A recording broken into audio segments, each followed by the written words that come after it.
Entergy provides much more than power.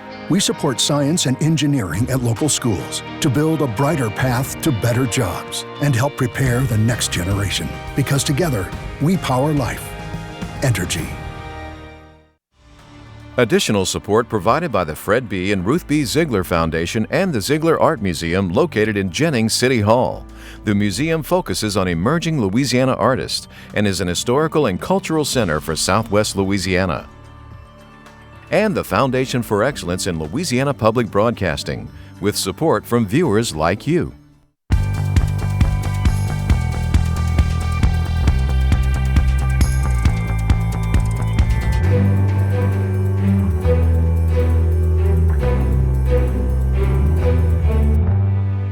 The American people are fed up with Democrat lies, hoaxes, smears, slanders, and scams. The president comes to Monroe stumping for Eddie Rispone. We do have record early voting thus far. The runoff spurs voters to get to the polls. $250 million generated just over those 7 games. The impact of LSU football. Hi, everyone. I'm Natasha Williams. And I'm Moreau. Much more on those top stories in a moment on this week's edition of SWI. But first, a look at other news making headlines across Louisiana. The brand new $1.3 billion terminal at Louis Armstrong International Airport in New Orleans opened this week, 18 months behind schedule and for almost twice the budgeted cost. The sleek, almost all-glass structure features music venues, New Orleans restaurants, and cutting-edge amenities like wall-to-wall charging stations for electronic devices. There's also new parking for 8,000 cars. Says a Southwest Airlines rep, it is a modern airline experience night and day from the old terminal. Getting in and out won't be so wonderful, though, until a direct access I-10 flyover is complete 4 years from now. 24/7 Wall Street's state rankings don't have much good to say about Louisiana, saying we are the third worst state in America in which to live. The survey says unemployment and poverty are the third highest, life expectancy the 7th shortest, and population growth the 18th lowest. The survey calls Massachusetts, Colorado, and New Jersey the 3 best. The state does appear to be on solid footing for business, though. This week, Site Selection magazine is ranking Louisiana as having the 10th best business climate among states. It says a top location for business investment and job creation. It's the 10th year in a row that Louisiana achieves a top 10 ranking. Iberia Bank, founded in 1887 in New Iberia, is merging with Tennessee-based First Horizon in a deal said to be worth $3.9 billion. The regional banking companies say it's a merger of equals. The new combined business will be headquartered in Memphis and have a regional banking center in New Orleans. The volunteer search and rescue group in Louisiana known as Cajun Navy is changing its name to avoid confusion with a group of a similar name, America's Cajun Navy, whose leader is accused of stealing money from a fundraiser meant for children. Cajun Navy is now known as Pinnacle Search and Rescue. A reenactment of the largest slave rebellion in America is playing out in New Orleans over the next few days. Against a modern-day backdrop of oil refineries, strip malls, and gated homes, hundreds dressed in period costumes will march 26 miles along the Mississippi River. The artist who conceived of the project wants to raise awareness to address racial injustice and oppression. The Catholic Diocese of Lafayette this week donated $50,000 in the rebuilding efforts of 3 St. Landry Parish churches destroyed by arson. They presented a check Thursday to the pastors of the 3 historically black Baptist churches.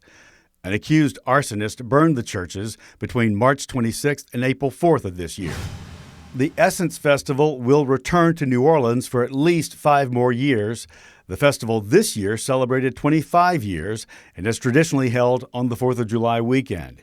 It features empowerment sessions and musical performances from some of the world's top entertainers. The 3 nights of concerts take place in the Superdome.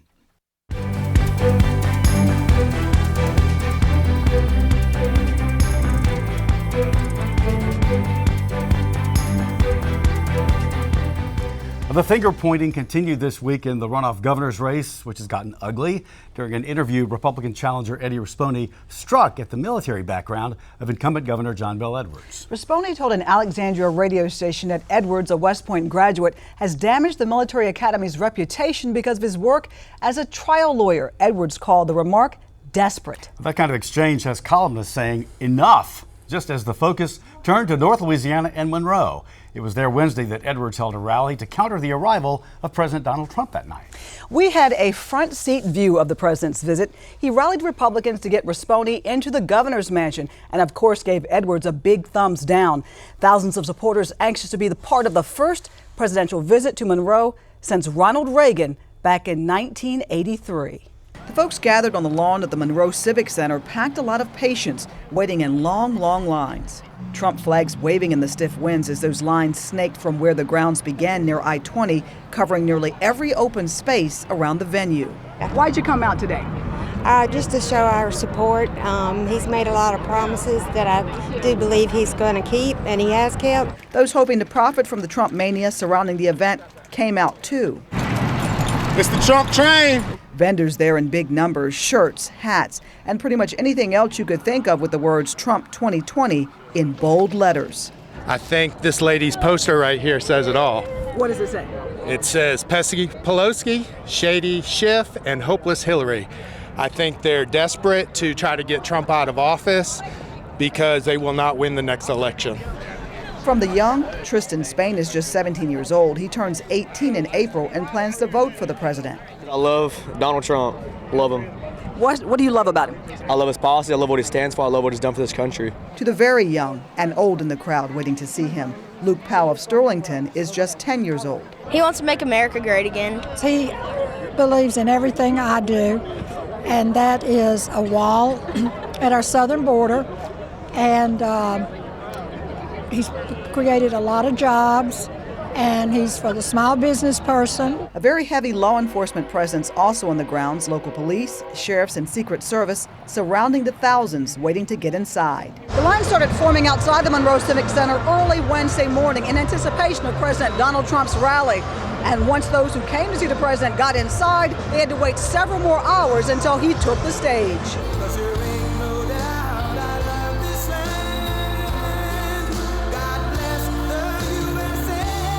The president arriving around 7:45, but he wasn't alone. The undercard of local favorites like Willie Robertson of Duck Dynasty warming up the crowd.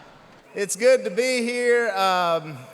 So honored to be in this community. Someone said, Willie, if you could live anywhere in America, where would you live? And I said, well, I can live anywhere in America. I have that choice, but I choose to live right here in Wichita Parish. I'm so excited. It's almost like opening day of duck season. And state politicians also taking the stage, including Attorney General Jeff Landry. We talked to the AG about the Trump visit. Look, I told someone earlier, they could probably have to fix the roof after this is over because it's going to leak. They're going to make so much noise, they're going to shake it down. What the president is doing is coming back and saying, guess what? Louisiana is important. In North Louisiana especially, they recognize that the vote up here is a big pro-Trump vote, and he wants to remind all his voters that not only does he need them in 4 years, but he needs them now. President Trump making it clear why he was in the Pelican State, the first sitting president to come to Monroe since Ronald Reagan in 1983. You're going out to replace a radical, liberal Democrat as your governor, John Bel Edwards has not done the job. You're going to have a great new Republican, tremendously successful man as your governor, Eddie Rispone. The president taking big digs at Governor John Bel Edwards. He violated your sacred trust and can never be trusted again. He raised your taxes, and he's done nothing about your car insurance. Perhaps most disturbing, Edwards has allowed illegal aliens to steal millions of dollars in health care from hardworking Louisiana citizens. John Bell's winning election day. Earlier in the day, John Bel Edwards, the Deep South's only Democratic governor, made a stop in Monroe, too. He told supporters at Charles Johnson Park Eddie Rispone can't win on issues. That's why he's running on Washington issues. But he will continue to put Louisiana first. He's there for us. He's not just there, but he's willing to come out of his way. Edwards also making a stop by the South Point retirement community. He thanked residents in the northern part of the state for their support, asking them for it again on November 16th. Younger voters have been going door to door to help Belle Edwards. And it's very important. My vote matters and your vote matters. And he is the governor that will keep us moving forward. Back at the Make America Great Again rally, Trump supporters clapped and cheered for the commander-in-chief. The American people are fed up with Democrat lies, hoaxes, smears, slanders, and scams. The Democrats' shameful conduct has created an angry majority, and that's what we are. We're a majority, and we're angry, that will vote the do-nothing Democrats out of office in 2020, especially we're going to take back the House. And supporters like Jeremiah Holland say they'll continue to support the president because he supported them. I do trust him, and I stand behind him as the president of the United States. As a veteran, he has really helped out the veteran, because at one point it was hard for a veteran to get appeals in terms of their disability claim. And when he made the statement to release it, a lot of things happened. Also taking the stage in Monroe, Congressman Ralph Abraham throwing his support behind Eddie Rispone. Mr. Rispone side by side with the president, as well as Senator Bill Cassidy and John Kennedy, whose controversial remarks about Nancy Pelosi made national headlines, especially the part about, quote, "It must suck to be as dumb as her." We asked him about that today. I wouldn't take it back. I meant it. I didn't mean any disrespect, but I meant it. I think that what the speaker is doing is not only dumb, I think it's dangerous. This is going to be the first partisan impeachment in the history of our country. I think the speaker is establishing a dangerous new normal. At some point, we're going to have a Democratic president. And when we do, probably half the country will be saying, well, we don't agree with the new president. Impeach him or impeach her. And I don't think presidents ought to be impeached. I don't care who they are. Trump, Obama, Bush, Warren, Biden, whomever should be impeached for partisan political reasons. You're annulling the election of a president by the American people, and I think that it takes democracy to a dangerous new low.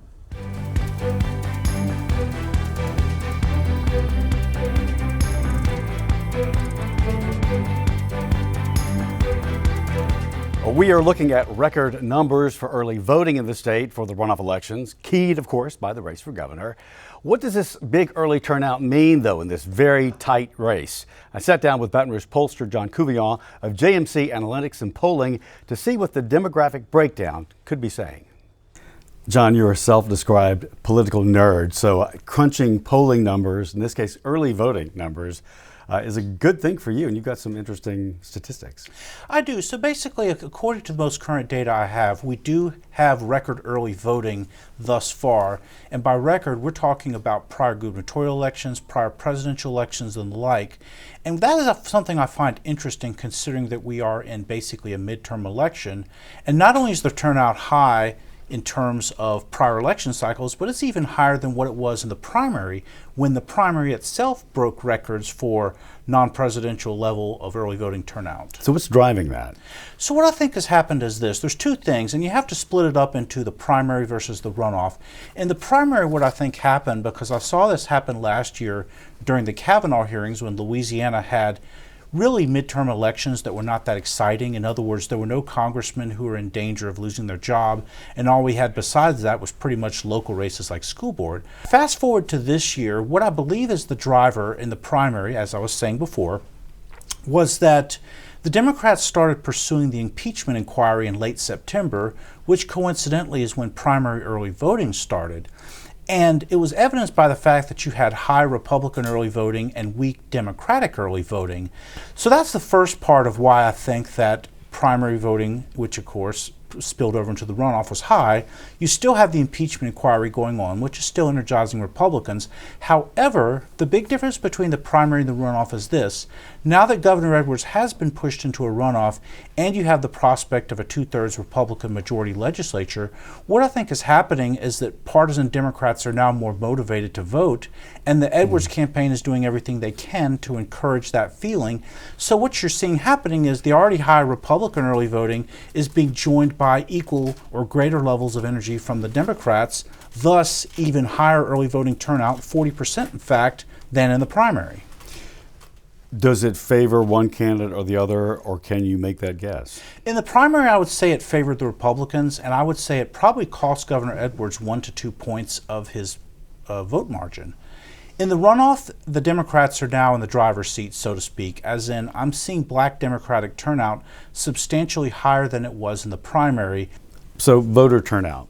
I think that you can make some predictions regarding turnout because I have established from reviewing early voting data ever since it started in 2007 that there is a mathematical equation that could be used to predict turnout roughly at the level of accuracy of our own Secretary of State.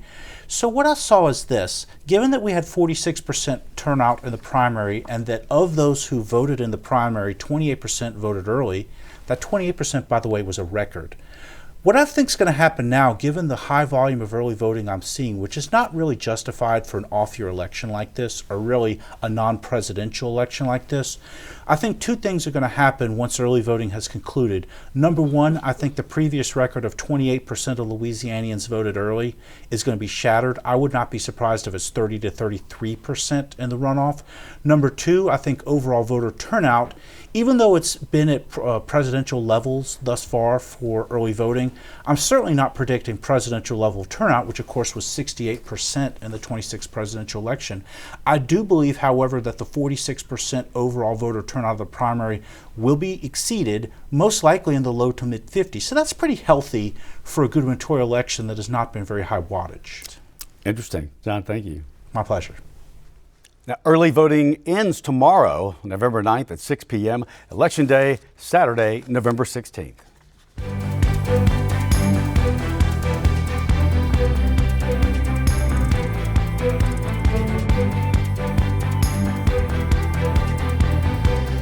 This LSU football season is beginning to feel a little bit like 2011, even though the offense is out of sight. Tomorrow's game at Alabama is a major reason why, though, for that comparison. The Tigers have a #1 AP ranking, the Tide #2, both unbeaten and just like 8 years ago, touted as another game of the century. But win or lose, LSU's strength as a premier college football power and industry will remain. If only 4 musical notes can identify LSU, think of the power of LSU's brand. It's in the face of its mascot, its legendary stadium, its enduring helmet and uniform. The LSU brand has withstood the test of time, and that brand is never more on display than during football season. Ladies and gentlemen, it's Saturday night in Death Valley, and here come your Fighting Tigers! LSU football is the economic driver of a sports program that turns a massive profit each year in ticket sales, TV deals, apparel sales, and other revenue streams, making the Tigers among the richest athletic departments in the country. Economist Dr. Loren Scott is the author of several studies showing the impact. A lot of people don't realize this, but there's kind of 2 sources of revenue. One is just how much money they get from ticket sales and clothing sales and that sort of stuff. $150 million a year. I mean, there's very few companies in this area that generate that kind of revenue a year. And then, of course, when the fans come here, they spend extra money coming to places like walk-ons here, or to the mall to spend money, or staying at hotels. That's another $100 million a year. So you're talking about $250 million generated just over those 7 home games a year. It's a lot of money being pumped into the economy. Walk-On's Bistro and Bar is just one business that thrives with LSU's success. And Walk-On's rolls out more than a red carpet. It works to become a destination itself, open to any of the thousands who pour into campus for each home game. I am preparing that Monday before, just coordinating. There's so many moving parts between getting the special event permit for the parking lot. We have live music after the game. We have a DJ before the game, but there's a lot of parts that go into that to create that game day atmosphere here. Everyone likes a winner, obviously, and being part of a winner, especially in a high profile activity in sport like football, what it means to the state in general, you know, whether it's the bottom of Lafourche Parish or the very top of Caddo Parish in this state, it means a lot. It's a sense of pride. It's a sense of we're doing things well, and we're part of this great enterprise known as Louisiana State University, and I think it sets a tone for everything that we do. But what if there was no LSU football? What would that look like? We actually have done some work on that, and of course the first thing that happens is $250 million a year would vanish from this economy, and we estimate that that's about 4,000 jobs that would go away in our area. A lot of people don't realize this, but it takes about 2,800 people a night to run that stadium. And the stadium itself holds about 102,000 plus people. That's the 6th largest stadium in the world, for crying out loud. There are 64 parishes in our state. 49 of them don't have a population that big. LSU economist Dr. Jim Richardson describes LSU football as Baton Rouge's social event of the season, an event that is felt statewide. LSU football is one part of LSU, but obviously it brings in a special set of people, particularly on game day, where you have a large number of people coming here to tailgate, and there's no way they all get in the stadium. So you have many more than just 100,000 people. You have probably 200,000 people. Walk around, you see big TV screens in every little tent. They bring trailers sometimes to stay overnight in. Some people stay in hotels. Some people come to New Orleans to enjoy New Orleans on that Thursday or Friday evening. Come up here for the game. Nothing is bigger than coming out here on a Saturday. We're gonna cook. We're gonna provide for you. We got drinks for you. It doesn't matter if it's Auburn, Michigan, it don't matter. We coming to win. LSU football reaches beyond just Baton Rouge. It reaches out across the state, particularly as you go towards the New Orleans area. It becomes a very popular place to stay for a couple of nights. Over its history, LSU has won 8 football national championships, but only claims the 3 in 1958, 2003, and 2007. It seemed like destiny they would add another in that unstoppable 2011 season. Snap, place, kick, in the air. LSU wins. I can tell you for sure now, LSU wins. Until Alabama got another crack at them in the BCS title game and did just that. Ed Orgeron's team this year features a high-powered offense and Heisman front-running quarterback Joe Burrow. Will they ultimately make a case for their own greatness with a championship? That's the part that we're so proud of, is that, you know, we at LSU want to be great in everything we do. A great chancellor here, Mark Emmert, said at one time, we want to be great in physics and football and everything in between. And this is just another example of something that's so important to people in LSU football, that, hey, we're doing a very good job and we're doing very well.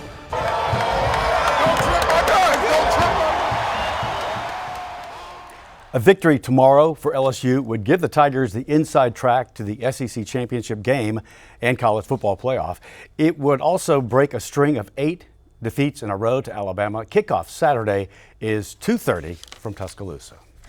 Most people knew Holly Clegg because of her cooking. She wrote best-selling books about cooking, showed us her cooking on a number of national shows in LPB, and wrote a regular column sharing her secrets in the kitchen. The beloved Baton Rouge icon died a week ago today after a year-long battle with stomach cancer. Her synagogue, B'nai Israel in Baton Rouge, hosted memorial services yesterday. When her father had cancer in 2001, she had partnered with a Baton Rouge oncologist to write Eating Well Through Cancer. Donations are being accepted to support Holly Clegg's Cancer Research Fund at MD Anderson in Houston. Holly Clegg was 64. She will be greatly missed. Yes, she will. The world also lost a literary giant this past week with the passing of Ernest Gaines. Gaines was Louisiana through and through. Though he left his home for a time for his education, it was there he flourished, becoming one of the most esteemed and distinctive writers of American history. LPB producer Tika Loudon shares some of this gentleman's story. I saw the prisoner fall back with blood. Born in 1933, Louisiana's own Ernest J. Gaines is one of the most widely read authors of African American fiction. The world-renowned novelist, short story writer, and teacher grew up impoverished on a cotton plantation in Point Coupee Parish. I don't know what poor mean because I think we're all poor. We're all in the same condition. I remember going into the fields as a child just as the sun was coming up, when the grass was wet with dew, and you went in there to work, and you came back when the sun was going down, and we were children of 7, 8, 9, 10 years old. In 1948, he went to live with his mother and stepfather in California, where he was able to attend high school. There was none for African Americans in his home parish. He served in the Army and attended San Francisco State College before entering the graduate program in creative writing at Stanford University. In 1981, Gaines became the first writer in residence at the University of Louisiana at Lafayette, a residency that lasted over 20 years. Author of numerous novels and short stories, Gaines may be better known for his work in the novels A Gathering of Old Men and A Lesson Before Dying, both adapted for film and television. Recipient of many prestigious awards, including a Pulitzer nomination, the National Humanities Medal, and the National Medal of Arts, Gaines's passion and connection with Louisiana remained strong throughout his lifetime. Of all southern states, I think Louisiana is the most romantic. I can't imagine writing about any other place in the world. The people, the land, the bayous, the oak trees, cypress trees. This is my world, and this is the world of my ancestors. I cannot imagine living and dying anyplace else. I loved both those books. I read both of them, and they were great. Outstanding. Hey, that's our show for this week, everyone. Remember, you can watch anything LPB anytime, wherever you are, with our brand new app. Download it for free from your app store. This upgraded version features news, public affairs, documentaries, how-tos, and many more programs. And please follow us on Facebook, Twitter, and Instagram. For all of us at Louisiana Public Broadcasting, I'm Andre Moreau. And I'm Natasha Williams. Thanks for watching. Until next time, that's the state we're in.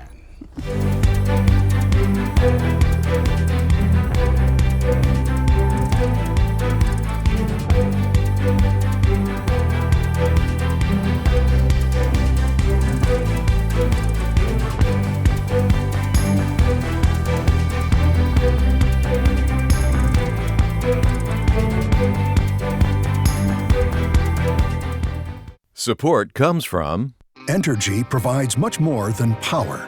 We support science and engineering at local schools to build a brighter path to better jobs and help prepare the next generation. Because together, we power life. Entergy. Additional support provided by the Fred B. and Ruth B. Ziegler Foundation and the Ziegler Art Museum located in Jennings City Hall. The museum focuses on emerging Louisiana artists and is an historical and cultural center for Southwest Louisiana.